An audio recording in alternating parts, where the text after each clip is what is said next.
I was on a lot of teams. Yeah. How many? Looking back at it now, like maybe grade 11, like when I was like 17, I was maybe in like 4 or 5. Like 4 teams. I think 4 was like my like At a time. 4, like I think grade 11 was like the height of it all. And so I think I just put myself in an opportunity where I was able to kind of learn from different people all around the community too.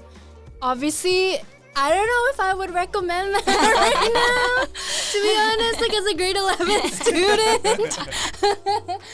That was like a crazy time, but I think like if you can get the opportunity to like train under other people who you're not comfortable with, I think it'll really like take you a step further in terms of like your dance.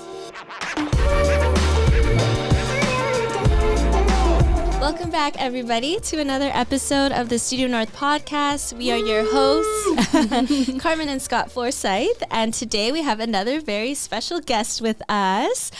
She has competed on some of the world's largest stages. She is, in our opinion, and many others' opinion, the best female dancer in Canada, dancer in general. Facts. She's currently on Northside, and I have the honor and privilege of directing Style and Grace alongside her. Please give a warm welcome to Maria Villanueva. Woo! So excited to have you on today. What a crazy intro. Let's go. I was asking Scott, I'm like, okay, how do I give the epic Scott intro? She killed it. She killed it. Yeah. But they were all facts. Yeah. Made it easy. Yes. Oh. So welcome to the podcast. Yay. Glad to be here. Yay. Okay, so I've had the privilege of being a part of Maria's dance journey for a very, very long time. So why don't you take us back? We were just talking about this, but when did you first start dancing? I was 10. Oh my God. I think like it was 2007 was my first year in praise team. Wow. So yeah, that was like my first introduction. So what was the first competition that you were a part of? Just to give everybody context of how long you've been dancing and on teams. It makes me sound like such an old person. No. What comes to mind first? Probably like Synergy. Hey. Shout out.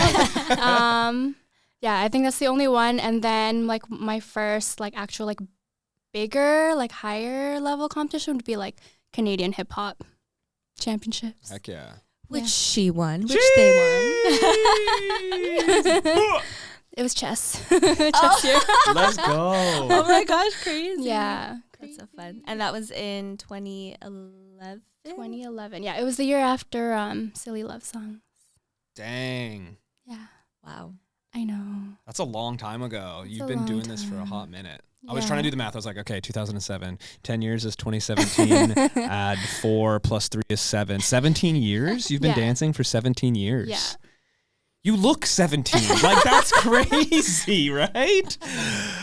But yeah, I think it's just cool to, I think we also like hearing that a lot from our guests, because sometimes people can see the current success or where they currently are, and but they didn't know about what they did to get there, and like how long they've actually been grinding and learning and training. And so to hear you been grinding and learning and dancing for 17 years, I think it makes sense why you're so freaking good, and why, teaching, choreographing, dancing, like you can do it all. And I think it's not, I'm sure it did come naturally to some extent, but I feel like you put in the work and you put in the time to actually like master what you were doing, and now everybody gets to see it and it makes sense. So hats off to you. Tip the chapeau just for putting in all that hard work. And I think it's just a testament for dancers all over the world to more encouragement of like, don't just expect things to happen so quickly, but it's just the grind from day one. Like you got to put in the time if you're really serious about it, and you can see the results and all the championships and competitions and teaching internationally as well. Like that's so cool. So props to you. Thanks. I worked hard. You did. Yeah. And I think it's really cool that you've still been training consistently, or you've been a part of teams from the very beginning. So I guess my next question is, do you have any maybe tips for dancers to stay motivated, like training on a team, being on a team, because I know obviously you have so much going on in your life. You also had work and school. You have a full-time job. So just, balancing all of that. Do you have any tips for? I think like the first thing that comes to mind is like, yes, balancing like school and work and everything, it can get really overwhelming. But I think like just taking like step back a little bit and kind of being a little bit more like, okay, where should I put my main energy into when it comes to dance? I feel like with dancers, like, especially when it comes to training, like you want to jump into like every class that you possibly can and kind of, and then you kind of burn yourself out a little bit, you know? And so I think like, like taking a step back and then being a little bit more intentional with where you put like your energy into was a really big part of it. And I was also very picky with who I wanted to learn from, and just being a little bit more like, okay, who can I kind of put a little bit more of like my energy into, just so that I'm not like just throwing myself in there.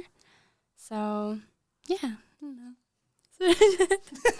So I think you touched on, you did great. This is great. This is great. I think you also touched on like, so, I mean, we can kind of dive in like the difference between training on a team and then like training in like a drop-in setting, like a class. Yeah. Because I think those are two different avenues and they both work well. Obviously Studio North offers both. Hey, but I feel like we can kind of, dive in a little bit on the team, aspect, what that experience for you was like and why, do you value being on a team? Like, is that something that you feel really helped your growth, or was, drop-ins and just taking workshops and classes? Did you find that's where you grew the most for you personally? Because I have a feeling I know the answer, but I feel like that's a cool conversation we can have, as well as the difference between, team training as well as just kind of like drop-in training. For sure. I think like being on a team, I think one thing dancers should realize is like, if you want to really pursue dance and you really want to, continuously improve yourself as a dancer, I think teams, not so much like, or I think like teams offer a little bit of a different kind of like skill set in terms, like that's different from like drop-in classes. And both are very beneficial. Like for me personally, I definitely grew more on teams. And when it comes to taking classes, that was kind of more on, it was almost like an additional kind of, like elective, I would say, like if I was in school, like I was focusing on one thing, like my major, but then you kind of like add on a little bit extra on the side to kind of benefit that. That was kind of like for me personally. With teams, like there's so much other kind of skills you learn, like, like teamwork and like leadership, things like that, punctuality, responsibilities. But then like, I agree. I completely agree. And sorry, I'm chiming in here, but I would also argue like some of the, we're also a little biased too, because we are on teams, we started teams, we've been teams. That's been part of like all three of our journey. Yeah. But I would argue like, if we look to some of the most successful dancers and choreographers and teachers out there, everyone was really on a team at some point, because that's kind of how it started. It was very much like, for our community, it was like team culture and like, working towards a competition, and you had your team and your squad and you went to compete, and that's how you leveled up. And I still feel like that's how people level up. I agree with what you said. I think even just the accountability, and it's not just with dance, it's with, going to the gym, working out, or, if you want to get into jiu-jitsu, shout out Calvin. If you want to get into a sport, if you join a team, you have that accountability that you have to go every week, even if you don't want to go, even if you feel like I'm tired, I'm exhausted, I got so many other things to go. You have a group of individuals that are keeping you accountable. Whereas if it's just based on how you're feeling in that moment, to be honest, like there's so many probably practices and rehearsals where I would have just rather stayed at home and watched a movie because I was exhausted. But if you're serious about your growth, if you're serious about your dancing and the trajectory of where you're trying to go, you have that commitment, you have that responsibility to others as well as like your directors. Yeah. And then not only do you have, the team, but you also have directors, people that are directly influencing you and directing you and coaching you and telling you what you need to hear, even if you don't want to hear it. Whereas if it's just left up to your own. So I think of, a lot of, even other fitness places like, there's a reason that it's okay. You're going to book, 10 sessions rather than just come anytime you want, because you have that commitment. You're going to show up and I'm going to coach you because you need to be coached. Yeah. Even Tiger Woods has there's a quote. It's even Tiger Woods has a coach. Best person in the absolute game at the time. I'm really not sure where he is right now, but every great sports, every great athlete still has a coach. It's like, well, why? Because you can keep working on your craft. And so that's why I think there's a huge benefit to, dancing on a team. And I would argue, you look at even in our community, some of the best dancers in the community right now, we're all on a team at some point, if not a majority, or are still currently on a team. So I totally agree with you. And it's cool. I think we've talked with other guests, or we still will talk about, the benefits of, drop-in classes and that side of things. But I think what we also wanted to do is, kind of tap into why our team, why did you feel like you grew so much when you were on a team? And like, what was it like training with, Style and Grace, training at Praise Team, you've been a part of a number of different teams. For you looking back, you kind of touched on it all already, but like, what would be some of the things, some of the value maybe that you received or that you got being a part of those teams? Like, how did that actively and positively contribute to your growth as a dancer? I think like the biggest part of it was being around other dancers. I think that's probably the biggest, other than of course like being taught by a group of directors, but I think just being around a group of dancers like who are also there for like the same reason as you, it kind of pushes you a little bit more. So you, correct me if I'm wrong here, studying Maria's history, you took a little break from competing, if I'm not mistaken. So you took a little step back from competing, and then recently you jump back in and you're like, let's get it. Yeah. What was that decision process like? Why did you make that decision to come back and now competing with Northside? Yeah. Great question. I love this question. I think like when I first decided to kind of leave the competitive scene, not gonna lie, it was really dramatic. It was like, I can't do it anymore, like, I'm getting old, or like, just the classic, like, there's too much going on with my life, like, I can't, it was just like a lot.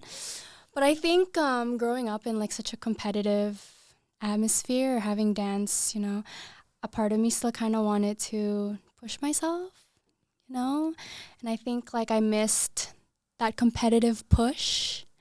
And I missed having someone kind of yell at me and be like, hey, like, move your arm or, like, fix your angle, things like that. And I missed, because, like, again, like, I've also been in a role where I've had to direct, with, like, S&G.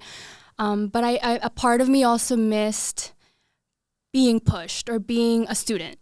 And so I knew that Northside could do that for me, being around like everyone else too, like who are there, half of them dances their career, right? And so being a part of that environment is such a great, like, it's just a nice push or like a great like mental stimulation for me to like, and it's also just such a great reminder that like, I still have something to offer. And so like, yeah.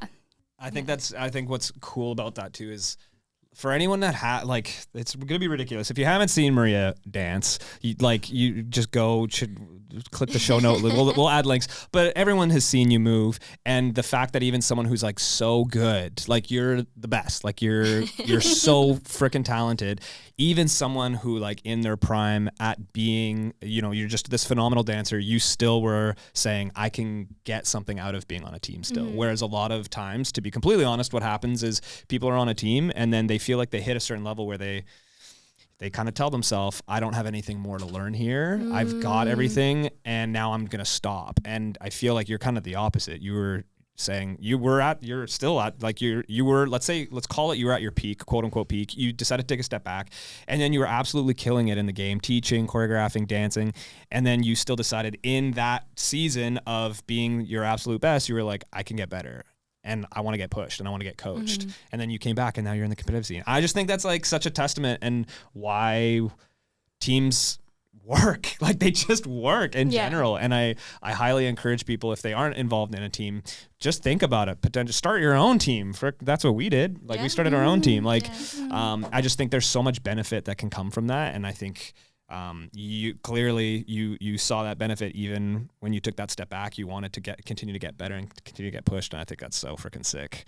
I also think it kind of taps into like the competitiveness nature that I feel like you have, and like I very much have that, where it's not just you're having accountability on the team with others, but you have a goal. Like you're like, let's go win. Like, let's go to this competition and beat other teams. Like, that fuels you when you're exhausted, when you're tired, when your body hurts and you're aching, you're sweating, and it's 2 a.m. at night, and you don't want to, like, if it were just doing it for the fun, or just for the fun of it, you would stop because you're like, it's not fun anymore. But the fact that you have a goal, you have this end line that you're like, we want to win this competition, and let's just try our absolute hardest. That's what gets you through those 2 a.m. nights. That's what gets you to go past where you're comfortable and push you into where your actual potential is somebody telling you like, you got this, but frickin' push, like don't quit, let's go. And you've got a team of people telling you like, yo, we're tired too, but like, let's do this together. Like we got your back. I feel like, and then you're like, and then you just go Super Saiyan mode. And then I feel like that's how you level up even more. And having that healthy side of competition, I think helps because, you know, we are in an art. Like this isn't a sport. This isn't points, like objective points on a scoreboard. This is art. It's up to people's interpretations when we go to competitions. So if we put too much value on the opinions of judges at these competitions, that can make us have poor self-esteem, or that can also make us look, we're just doing it for, you know, the validation of others. But like other side of the coin, I think there is a healthy part of, hey, so what, even if the goal is first, let's say we don't, that's okay. At least we like work towards a goal. We feel like we got better. We put something out that we were proud of. There's so many wins along the journey. It's not just about that end line, but you got to have that end line. So yeah, I think all that to say, I think it's cool that you came back. All of that riffing it was just cool to see that, you came back to competitive teams and you're holding it down. And I also think you've stepped into a position, specifically on our side, of leadership where people look to you and saying like, what is Maria doing? Like, oh, what is she? She's practicing right now. She's not just sitting on the side. She could sit on the sides. She knows she's the GOAT. Like she's so good. She doesn't need to practice, but the fact that you're there and you show up and you lead by example, I think specifically in Northside, from what I've seen and heard, I think is really, really cool. And you don't always have to be the loud, charismatic, shouting director or dancer on a team to lead. You can just lead by example, which I think you do a really, really good job at. Yeah, I was going to say, Maria's like the silent killer. Like she's so competitive, but so humble, but like still like confident in like what you do or what you have to offer. It's I love seeing you in your element sometimes when you're just like in the zone of like, I'm going to kill this, or like, we're going to kill this. But like at the same time, you're still like so sweet, still Maria. But I'm like, yeah, you're really competitive. It's so funny because I am, but I'm not, if that makes sense. But I like seeing you get there. You can turn it on. You can turn it on. Yeah. But naturally, I just like seeing. Yeah. Competitive Maria. Go get it. But so speaking of the difference, I guess, between being on a team versus leading, what was the transition for you like being a dancer on Style and Grace to eventually being co-director? Jeez, the blow up, the glow up. Yeah. Oh, I like that. glow up. To be honest, I didn't know what I was getting myself into. Sorry. No. It was like, okay, I had already been like in creative team with Praise Team, you know, for a little bit. And then I thought to me, like, directing was just choreographing for the team in my head, or being a part of just that. But then, like, obviously, I think going from a member of Style and Grace and then directing, the biggest, or I guess like hurdle I would say, or challenge for me was kind of having like that boundary between my friendship with the girls and then kind of being stern, or, you know, holding down that line. That was probably the most difficult thing. Because, you know, I was like, we still are. We're still like besties and sisters, you know. But then all of a sudden I kind of had to be like, okay, girls, like, let's do this. Or you're going to learn from me. I'm going to do this. Or like, don't come late. Don't say that. You know, like, I had to kind of like put my foot down. Yeah. And I was already like pretty quiet, you know, like how I am as a person. I'm very like introverted, and I don't, even just being here right now and speaking, I'm like, I could just blow up. And so, you know, I was never like, come on, like loud or anything like that. And so I kind of had to tap into this like different side of myself, you know, that I've never really, and I still am currently like figuring that out. But having to establish like a boundary between, you know, like my friendship with the girls, and then how stern can I be like as a director, that was like the hardest part for me. But other than that, like the transition, I think the girls themselves like made it a lot easier for me because they all just listen. They're all your biggest fans. Yeah, they're like, all my friends. Like, you, yeah. they listen to me, you know, like it was always like, yeah, Maria, we support you. Yeah. And like, yeah, there was never like any issue or anything like that too. It was all just like me and myself like mentally, and how like I was kind of handling that position. So, yeah. That is so common. That is like, you hit it on the head. Like, that is from, you know, even like personal experience with Adrian. Like we've spoken to him about this before. He was on Brotherhood and then he moved to a directing role. Mm-hmm. Any person that's on a team that moves into a directing role goes through exactly what you said, which is this relationship changes now from we're friends to now I'm your director. Yeah. And that dynamic changes and shifts, and it's hard because you know, it's awkward and uncomfortable in that season of moving from being just a friend and a peer to now being like a director and a leader.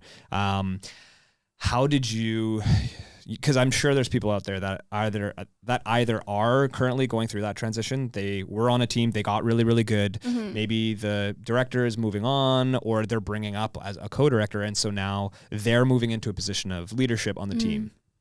What advice would you give to a dancer who is transitioning from being just a dancer on the team, a peer, everyone sees them as a friend, to now expecting to lead and direct this team, and sometimes have, you know, hard conversations or hold them to account when, as a friend, you know, it's on the team, you're just in it together, but now you're asked more of, you're in a position where you're being asked more of. What advice would you have for someone kind of going through that transition after you've gone through that yourself? I think a lot of it is just like being confident that you have, you know, the leadership and the necessary skills to kind of, I would say like go through that.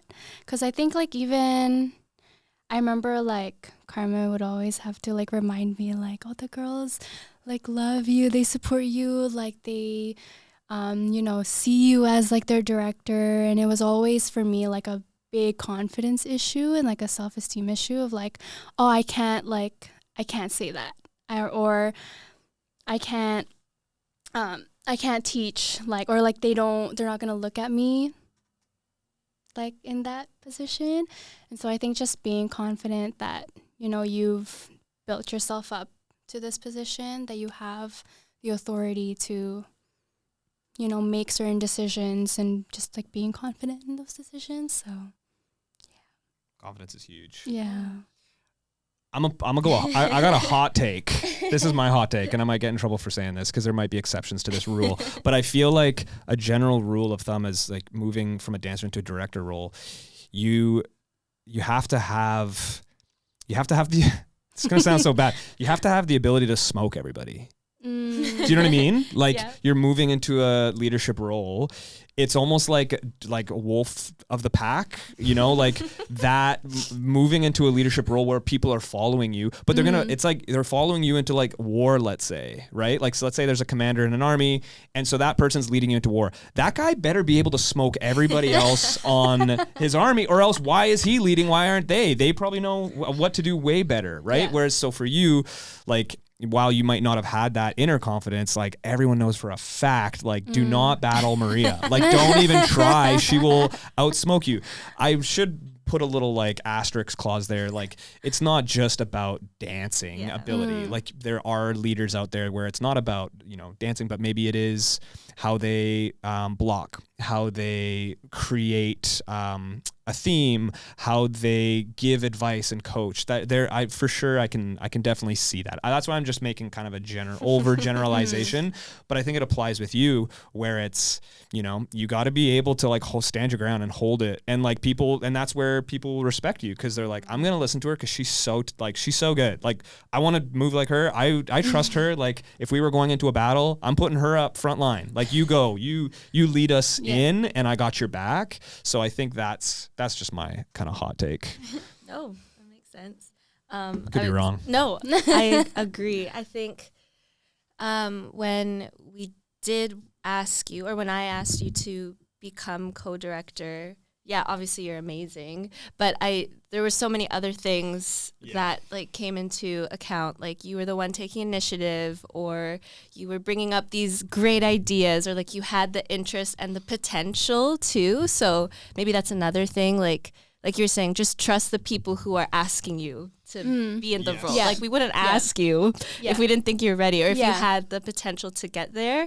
And obviously we were there to support you and be there for you. But when was that? 2019 maybe? So right before pandemic, which was awesome timing. But even seeing you now, like you're so assertive, like sometimes in practice, because we're not obviously like competing all the time or working towards something. Like even me, I'm like, oh, let's just talk for a little bit, like go hang out. But you're like, okay guys, it's 8:45, we're supposed to start 8:30, like let's go, come on, I have to go to work tomorrow, like let's get it. And I'm like, yes, sorry, I'm sorry. Like, I'm the one that's like, salute, like, oh, I'm just gonna get water. I'm just gonna go bathroom. But yeah, you've definitely brought it out. So if you're still I don't know, not thinking about it, but I've seen the confidence come out, and I'm really proud of you that you're assertive, Maria. You get scary, you bring it out, like you command the respect now. So that's been really awesome to see you grow.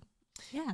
And it's not just, like Carm said, it's not just your ability. Like, you're not just a good dancer. Like, you have all of these leadership characteristics. And I feel like that's why obviously she asked you. I don't want it just to say because it was just she was a good dancer. But that's a great take. It's just a hot take. Don't mess with Maria. Yeah, facts. I don't want no smoke, Maria. Don't come after me, please. But I think that's also another important piece too, where it's when you're leading a team, it's not just about being the best. There's so much more to being a leader. Like, you know, your character, administrative skills, being able to have hard conversations, being able to listen, to being able to be there for your team, to lead them, to like provide a vision of what we're doing and where we're going, which I feel like you embody all of that.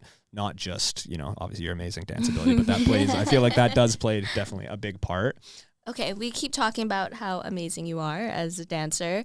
I think as a female dancer specifically, you're very versatile, like at everything. You can be hype, you can kill R&B, you can be feminine, you have your foundation, like you have everything down packed. Okay, what is my question besides complimenting you? I think you hit it on the head. It's just you're so versatile. You can kill everything. How to become like Maria? Yes. Where did that come from? That's a crazy question. I read that on the notes, but like hearing you ask it now, that's a crazy question. Okay, I think. Let's say you're talking, maybe make it easier. Yeah. Let's say you're talking to like 16-year-old Maria, or like today, like you've got somebody in mind. She's got a ton of great potential. She could be the future Maria. And she's asking about, versatility, like how to be more versatile as a dancer. What would you encourage her to do? I think just keeping an open mind when you're learning certain styles. I also think like back then, like 10 years ago, when I first started dancing on teams, there was just a little bit more of an emphasis with styles. There is still a lot of emphasis now, but I think back then, like being in like, or having to do like, let's say like hip hop championship or like hip hop international, putting those pieces together, you have whacking, you have house, you have locking, you have popping, even if you didn't know how to do that, it was still like a part of like your set. Yeah. And, we weren't like continually trained. We were trained every now and then into those specific styles. And I think just, like enjoying it, like keeping an open mind when learning those certain styles. And I think I also did, I learned a lot from like other choreographers as well. I was on a lot of teams. Yeah. How many?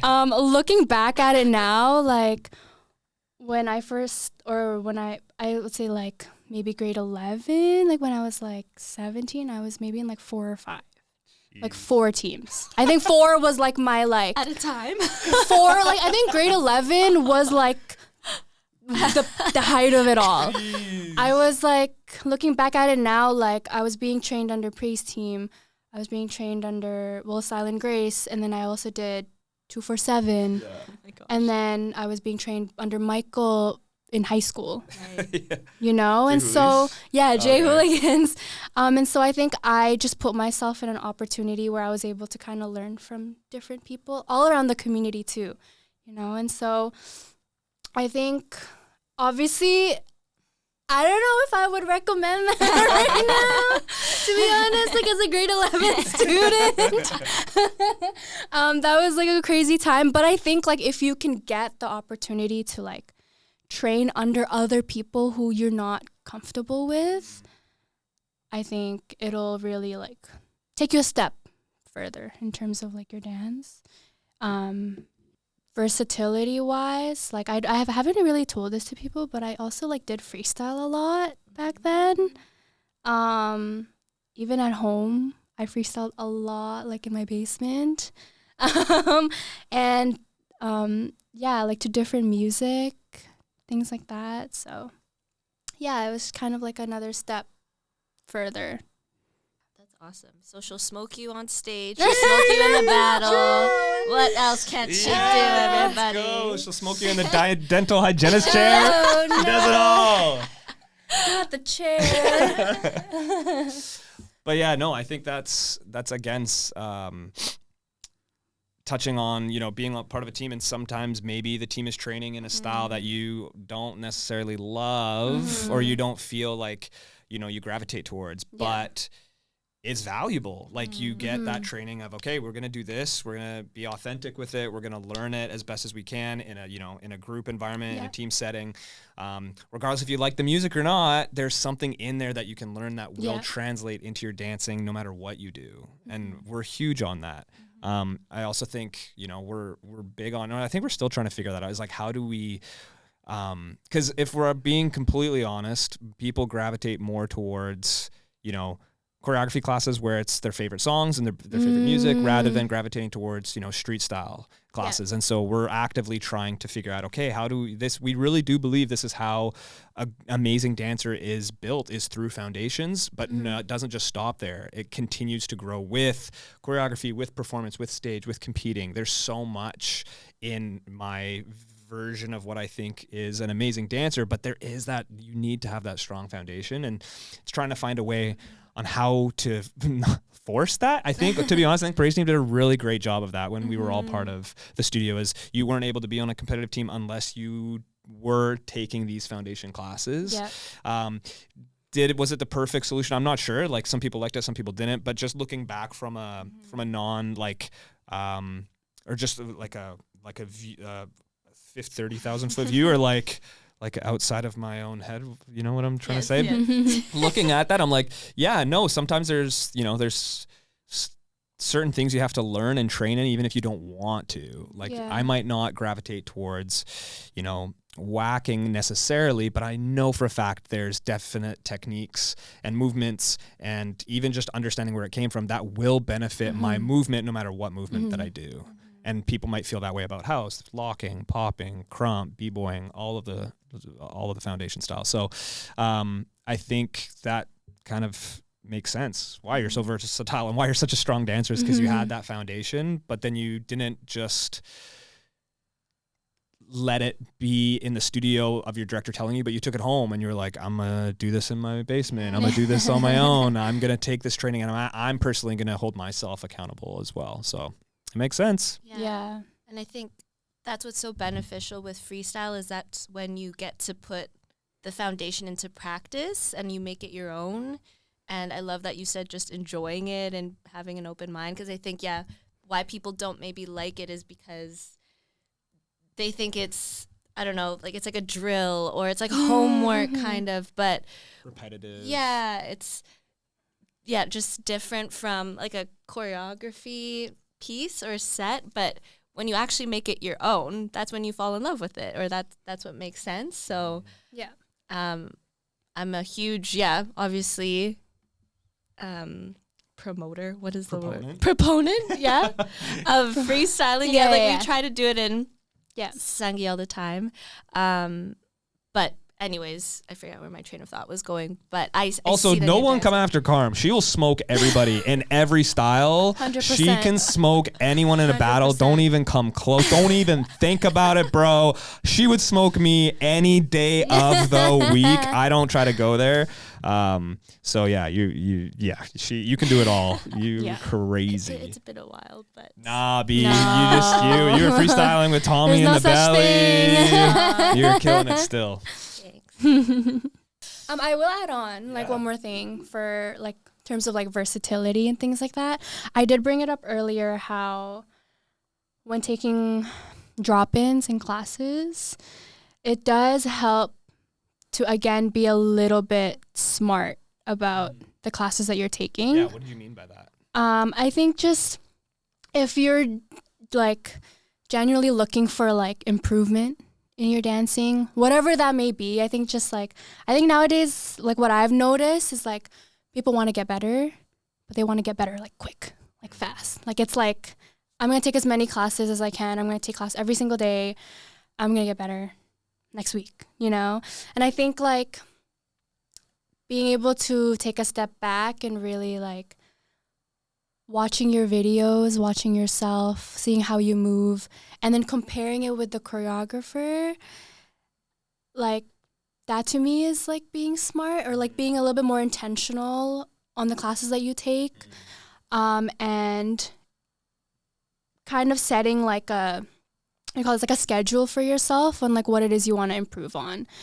It could be textures, dynamics, or I want to improve my lower body groove, my knees, it looks awkward, or my upper body, where my certain arm placements are. I think taking a certain time frame for each of those is very beneficial and can help, instead of kind of just jumping in with a full body exercise. I don't know if that makes sense. That makes total sense. That's a great, I feel like that's a great perspective. Having intentionality with your training and with taking classes and your learning. Sometimes, more isn't always better. It's not about quantity, it's about quality. I would argue there, the lazy person will say, I'm only going to take class once a month and I'm going to be really intentional. So I would say that there has to be a certain rhythm that you're holding. But I agree. I think, having intentionality with your training. I was also going to say, I feel like you're you even being able to break that down is a skill you've learned from being on a team. Like, you know what to work on, or like because we clean a lot, or you know, like where an arm's supposed to be, or like what a groove's supposed to look like. Like you're self-aware as a dancer, so you're able to see like, okay, this is something I have to work on, versus maybe someone who is just doing drop-ins. They're just like, oh, I just want to get it. I just want to get it right. I just want to feel good. Where they're not like, oh, I think I have to work on my shoulders, for example, or my groove. But yeah, that just like clicked for me, that because we're all so used to being clean or looking a certain way, or knowing what looks good or how it's supposed to feel, that you're able to maybe apply that to not just teams per se, or like how you're on stage, but like how you're gonna grow as a dancer in drop-in settings. And I like that you said like not wanting to get there so fast, because yes, obviously we want dancers to get amazing as fast as they can, or like shorten their journey, but putting in the work, having the intentionality is so important, and will help you not maybe like burn out, or I don't know, just take all the classes without actually getting better, if that makes sense. And so two yes to everything we're saying. I think there's also two different sides to the coin. There's the one side of the coin of dancers looking to get better. And then there's the other side of the coin where it's just dancers who are dancing because they love dancing. So I think we're very specific. I don't think this is an overgeneralization for everyone. I think it's very much directed towards, if you're a dancer who is trying to get better and you want to be the absolute best you can, this is the conversation. Whereas if you're just coming to dance and you're taking classes because it's a form of fitness, it's a form of community, it's a form of getting out of the house, it's a form of you just love what you do, connecting with others, like then absolutely like disregard, I feel like the nuances that we're going into. But just before I kind of say what I was going to say next, I feel like it's important to make that distinction, because then jumping back into the dancer who's trying to get better and is trying to be the absolute best dancer for themselves, I would also say stop taking classes that are just making you feel better and start taking classes that are going to make you feeling uncomfortable. So there's a pattern that I see all over the world where dancers will just take classes that they feel they body the most. If you're just dancing for the sake of dancing, do whatever you want. That's great. But I would argue if you're dancing to get better and you're trying to train and you're trying to grind and you're trying to hustle and you're trying to achieve some sort of goal, you can't just be taking classes that you're going to kill. You have to take classes that are going to push you, that are going to make you look stupid, that are going to make you look silly, that are going to make you look bad. Like that, and you have to be humble enough. You have to drop the ego. You have to be humble enough to say, I'm going to look crazy in this class. I don't know what I'm doing, but I value getting better. I value my own growth more than I value what other people are thinking of me in that moment. And I think because of social media, because of videos, because so much is being shared online, we've kind of forgotten that you have to look silly, you have to look awkward, because that means you're going to learn something. Hopefully it's not, like that's the path, rather than just jumping in classes that you think you're killing and that you're bodying, because it's like, that's a great form of workout. That's a great form of community. That's a great form of dance. But I would argue, I don't think it's really making you a better dancer per se. It could, but I think the fast track to success is going after those classes that there is something in there, whether it's a technique, a teaching style, a movement, just the teacher themselves has so much to offer and so much to experience that you might not have, that you kind of have to humble yourself to be like, there's something in here that I can learn from. Right. And I think that's true of almost there's very few classes that I've been in where I've been like, this is absolute garbage. There's nothing I can learn. There's maybe one or two in my entire life, but majority of the time, almost all of the time. Tell us. I'm just kidding. Ooh, Scotland smoke. Never. But almost all the time, even if it's a style or a style of music, like everyone knows I love dancing to rap and hip hop, like shout out Drake. Even if I'm dancing to something super contemporary and that's totally not my style, I know in that class, in that environment, with that teacher, there is something in there that I don't know. You got to be humble enough to say there's still something I can learn. And I feel like that's kind of something that maybe might be a disconnect nowadays that I think is just worth kind of mentioning. that's why I thought it was like very important to differentiate between the two, because there are obviously people that are just taking for the sake of it. And that is freaking amazing. Like, again, I think this discussion is very much revolving around dancers that are wanting to like improve massively and like take dance somewhere if they can. Maybe it's making a career out of it. Maybe it's just being the absolute best that they can be. And in that case, I feel like this is a great conversation. Yeah. As a strong female dancer like yourselves, and one of like our first female guests, I would say, do you have any advice for the next generation of female dancers? You know, this is a male-dominated industry, and I think being on Style and Grace and always valuing like female empowerment, are there any values or just tips with dance in general that you'd like to share with the young generation? I think like one of the big things for me is just also surrounding yourself with other women too, especially again in this male-dominated industry. We love males. Yeah, we love them. We love them. Allies. I think finding like that other group of women to kind of support you and to kind of support each other and bring each other up. I'm glad that like SNGU is kind of that, you know, for me, and still are, obviously. And I think also not being afraid to put yourself out there too. I feel a little bit like kind of weird saying this because I'm not like the most active in social media in terms of like, you know, getting I know. Like post it on your main. Stop posting on your story. I'm the worst. I'm sorry, I admit it.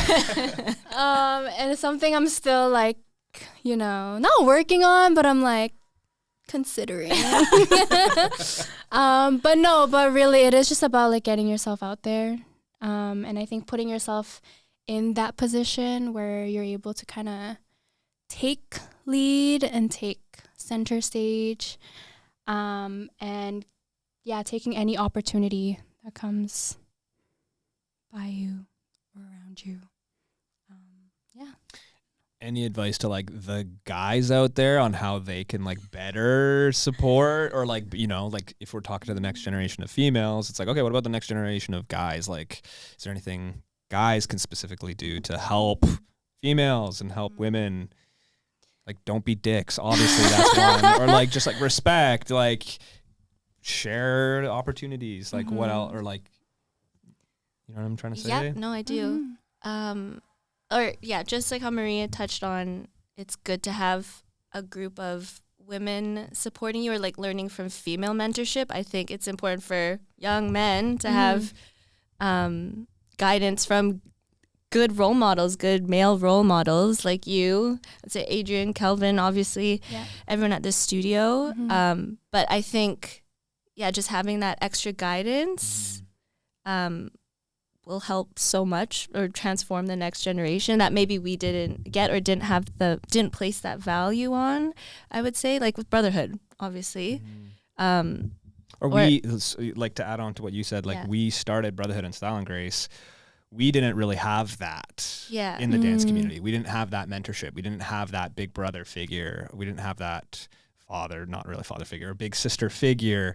So we kind of created it I created with Brotherhood, which was all male, and you created it with Style and Grace, which was all females. And so I also think, you know, and I think you ask anybody that was on Brotherhood, anyone that was on Style and Grace throughout their time, they're so grateful for that time because they had not only, you know, amazing leadership to look up to, but they also had a team of other individuals. You don't have to be best friends with anyone. Yeah. Just the fact that you're going through life and you're going through those pivotal years of like 13 to 18, where just like so much of the world and society and culture is throwing you curveballs and trying to navigate who you are and what you believe and what voices you're listening to. And the fact that, you know, so many strong women, like you look at Style and Grace, they're just a bunch of strong ass women, like that are like, I don't know if I'll rephrase that. If you look at Style and Grace, there's just a bunch of strong women. And you look at Brotherhood too. I vouch for the boys as well. As much as sometimes I have to guide a little bit and tell them don't do this, don't do that. Like they're strong men, and obviously nobody's by any means perfect, but I do think having that group of Brotherhood, having that group of Style and Grace really did help in those early pivotal years that, again, like we said, we wish that we had when we were 13 to 18, but we didn't. Luckily, we came out okay. But now it's just about, passing that forward to the next generation. Yeah. Okay, so we're going to play a little rapid fire game with Maria, get to know Maria. So, first question, favorite BTS member? Oh, come on, you love BTS. They were like a year ago. They're in the military now. But V. I'm dead. Okay, next.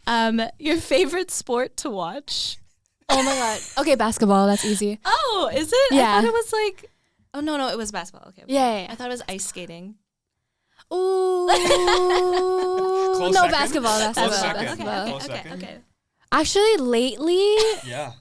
it's been baseball. Really? I know. Or did you get the base bag? I totally did. So cute. Yeah, the baseball. Yeah. I Okay, know. sorry. Anyways. Oh boy. Okay, back to dance a little bit. Favorite piece you've choreographed? Maybe Cuff It? Yay! I was hoping you'd say that. Yes.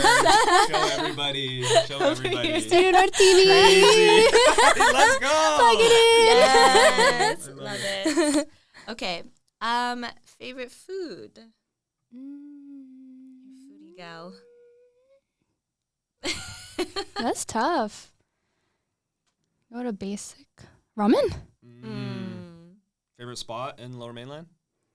Ooh, Donbo. Yes, that was so Yummy. good. Okay, and then last one. Number one tip as a dental hygienist. Okay, stick with brushing and flossing. Stop with the trends. Stop with the coconut oil. Have you not seen that? No. People swishing, like oil pulling. So they'll like put coconut oil in their mouth. No way. Like a tablespoon, and then they'll sit there for like 15 minutes just swishing it around. Oh, Yeah. and what does that do? Apparently whitens their teeth. That's Gets rid of like the bacteria. Like, I don't do it. If you can spend 15 minutes swishing coconut oil in your mouth, you can brush and floss in under 5 minutes. Facts. So. Is it true? Like, can you tell, like, if I said, I've been flossing, and then I come in and you're like, you definitely haven't been flossing. Like, can you tell if I don't floss? Yeah. Like, pretty easily. Pretty easily. Yeah, I don't want to come to you because I can't get the judgment. it's bad back there. I don't have dental. I'm a self-employed entrepreneur. No. I don't have benefits. Facts, though. Facts. That's awesome. Thanks for you. sharing that.